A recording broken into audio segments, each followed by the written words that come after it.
তো আমি সেদিনও কিন্তু দই পাতলাম, আর সেই দইটাও মাশাল্লাহ অনেক সুন্দর হয়েছে, কারণ দই আমার খুবই পছন্দ, বলতে আমার বাচ্চারাও খুব পছন্দ করে, সেই অনুযায়ী আমি আর কি দইটা পাতলাম। তো যাই হোক, সেদিন আড়ঙে গিয়েছিলাম, আড়ঙে যাওয়ার পরে আসার সময় 2টা দইয়ের এরকম মিষ্টি কৌটা নিয়ে আসলাম। তো আসসালামু আলাইকুম, আশা করি পুরো ভিডিওটি দেখবেন। 2টা কৌটা নিয়ে আসছে, একটা আমার ছেলে খেয়েছে, আরেকটা আমি দই পাতবো সেই জন্য। আর এখানে কিন্তু 1.5 কেজি মতো দুধ নিয়েছি, মিল্কভিটা দুধটা। আর সেই মিল্কভিটা দুধটা ভালো করে জাল করে নেবেন, একদম জাল করে আমি কিন্তু 1 কেজির মতো করে নিয়েছি। তো দেখতে পাচ্ছেন এখানে 500 ml করে 2টা কৌটা।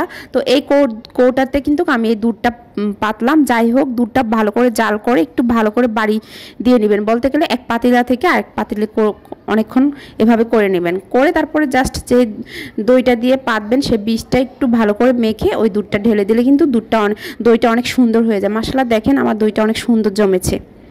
তো যাই হোক, এভাবে কিন্তু সহজে দই পাতানো যায়, আর অত কোনো কঠিন কাজ না দই পাততে।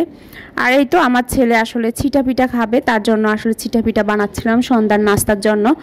আর ছিটা পিঠা দেখা যায় যে হাঁসের গোস্ত বা গরুর গোস্তের ঝোল দিয়ে খেতে খুবই মজা লাগে। তো আমার ছেলেদেরকে সন্ধ্যায় কিছু না কিছু নাস্তা বানিয়ে দিতে হয়। তো এই তো ছিটা পিঠাটা শুধু পানি দিয়ে, আমি এখানে যে ইনস্ট্যান্ট যে চালের গুঁড়া আছে সেটা দিয়ে কিন্তু আমি এটা একটা লিকুইডের মতো করে নিয়েছি। ব্যাটারটা বেশি একটা পাতলা বা বেশি একটা ঘন করবেন না, একদম মিডিয়াম করে নিয়েছি। তো এটা দিয়ে কিন্তু আমি এটা ছিটা পিঠা বানিয়েছি, ছিটে ছিটে যেটাকে বানানো হয় সেটাকে ছিটা পিঠা বানানো হয়। যাই হোক, আমি এভাবে হাত দিয়ে ছিটে দিয়ে তারপরে পিঠাটা বানিয়েছি। এই পিঠাটা মাশাআল্লাহ খেতে কিন্তু ভীষণ মজা হয়।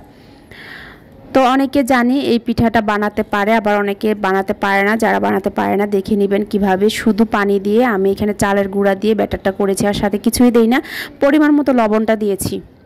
তো এই তো এখানে এই পিঠাটা অনেক সুন্দর এভাবে ভাঁজ করে নেবেন। আমি জাস্ট এভাবে ভাঁজ করে নিয়েছি, সুন্দর হয়েছে। আমার ছেলে পাশে দাঁড়িয়ে দাঁড়িয়ে খাচ্ছে। তো যাই হোক, আজকের ভিডিওতে যেটা বলবো, আমরা আসলে কাজ করে রাতের বেলা আমি সব কিছু গুছিয়ে বিছনা রেডি করে ঘুমানোর জন্য আসি। আর প্রতিদিন এটা করি, ঘরটর পরিষ্কার করে সব কিছু রেডি করে ঘুমাতে আসি। আচ্ছা, মনে হয় রাতে যখন আসি সব কিছু গুছিয়ে ঘুমাতে আসলে আমার কাছে অনেকটা মানে হালকা লাগে, অনেকটা ভালো লাগে। যাই হোক, আমি এখানে কাজ করতেছি, বিছনা গোছাচ্ছি, সব রেডি করতেছি ঘুমানোর জন্য। আমার ছেলে বলতেছে সেও করবে। আসলে বাচ্চাদেরকে কোনো কিছু চাপিয়ে দিয়ে কাজ করাবেন না। বাচ্চারা কিন্তু বাবা মা থেকে দেখে কিন্তু ওরা শিখে। ওরা যেহেতু ওদের ব্রেন যেহেতু অনেক এখন মানে যেটাই শিখাবেন সেটাই ক্যাচ করবে। তো বাচ্চারা কিন্তু খারাপ হয় না, বাচ্চারা কিন্তু বাবা মা থেকে শিখে শিখে বাচ্চারা শিখতে চায়। ওদেরকে শিখাবেন, ওদেরকে জোর করে কিছু চাপিয়ে দেওয়া ঠিক না। দেখেন আমার বাচ্চা, আমি যেভাবে কাজগুলো করি ও সেভাবে করতে চাচ্ছে, ওকে আমি জোর করতেছি না, ও আনন্দের ভিতরে কাজগুলো করতেছে, এমনকি শিখতেছে। তো বাচ্চাদেরকে অনেকে মারে এই কাজটা করার জন্য, ওই কাজটা করার জন্য। আলহামদুলিল্লাহ, আমার বাচ্চাকে এ ধরনের মায়ের বা জোর কিছুই করতে হয় না, ও আমারটা দেখে শিখতেছে। অনেকে বলবে এতটুকু বাচ্চাকে দিয়ে কাজ করাচ্ছেন কেন? আসলে এতটুকু বাচ্চাকে দিয়ে কাজ করাচ্ছি না, আমি কাজ করতেছি সেই অনুযায়ী ও আনন্দ পেয়ে কাজ করতেছে। মাশাল্লাহ, আমার দুই ছেলে মাশাল্লাহ কাজ আসলে বুঝে কাজ করতে চায়। আমরা যেভাবে শিখাবে বাচ্চাদেরকে ওইভাবে শিখবে। বাচ্চারা কখনো খারাপ হয় না, বাচ্চাদেরকে খারাপ করে কিন্তু বড়রা যা করবে, যেভাবে আপনি ওদেরকে দেখাবেন সেই অনুসারে কিন্তু ওরা দেখে দেখে কাজগুলো করবে। তাই ওদেরকে আসলে চাপিয়ে বা ওদেরকে মার দিয়ে কিছু করাবেন না, ওরা যেভাবে আনন্দ পায় সেভাবে করানো উচিত। তো ভিডিওটি ভালো লাগলে লাইক শেয়ার কমেন্ট করে জানাবেন। আল্লাহ হাফেজ।